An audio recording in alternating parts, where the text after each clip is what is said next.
السلام عليكم ورحمة الله وبركاته. أعزائي عزيزاتي سادتي سيداتي إخواني في كل مكان، عشاق الكرة السعودية، أهلا وسهلا بكم من مدينة جدة عروس البحر الأحمر في هذا اللقاء الكبير من مدينة الملك عبد الله، تحديدا من عرين النادي الأهلي استاد إنماء. الأهلي اليوم يستضيف الهلال القادم من الرياض.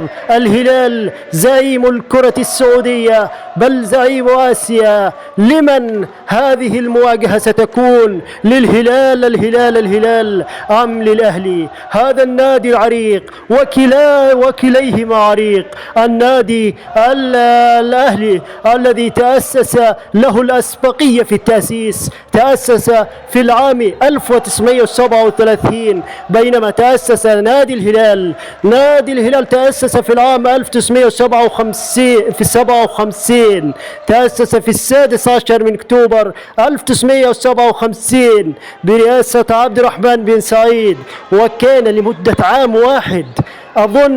عام واحد كان يسمى بالنادي الأولمبي. ومن ضمن 3 أسماء تمت تسميته بنادي الهلال في 3 من ديسمبر 1958 الذي سماه كان هو الملك سعود بن عبد العزيز رحمة الله تعالى عليه.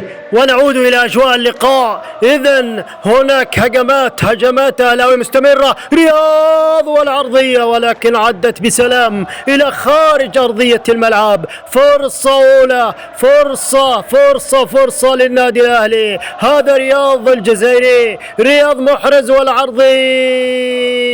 والعرضية مرت من قريب.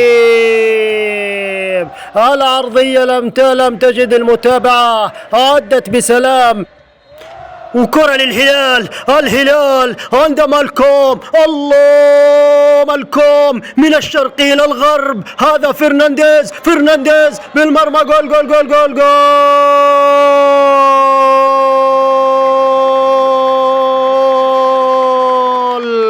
جول أول للنادي الهلال. انتفاضة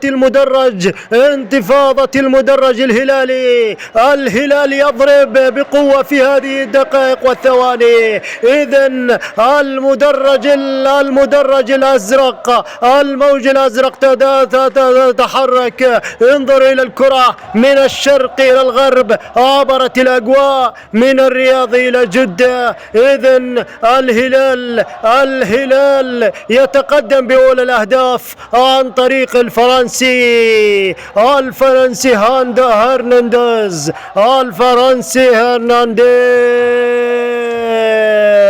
إذن فرحة هلالية في المدرجات وخلف الشاشات وفي كل مكان. الأمة الزرقاء تواصل المشوار. والآن كرة من رياض محرز لمولوت، والعرضية في الأمام. الله، ضاعت. كيف ضاعت هذه؟ كيف مرت؟ كيف عدت يا صالح يا أبو الشامات؟ كادت أن ترتفع الهامات يا أبو الشامات، فكيف ضاعت؟ المندفع من الخلف صالح أبو الشامات يضيع كرة كانت بها سترتفع الهامات.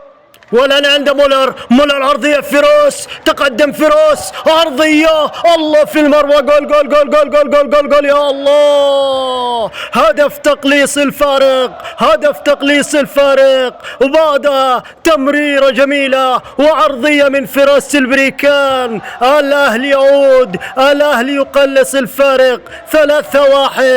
3-1. الأهلاوية ممكن يعودوا، ليش لا؟ لماذا لا يعودون؟ هم أبطال آسيا يا الله. والعرضية القناصي فانتوني من فراس البريكان في مرمى ياسين بونو.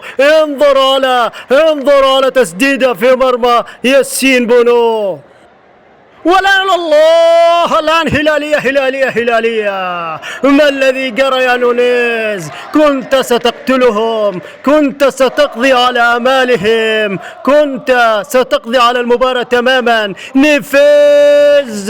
نفاذ انظر، والرأسية منعها إدوارد ميندي ليعيد الأمل للنادي الأهلي. وهذه محاولة أهلاوية. رياض محرز عالية في الأمام، الله، جول جول جول جول جول جول ثاني. عاد الأهلاوي، عادوا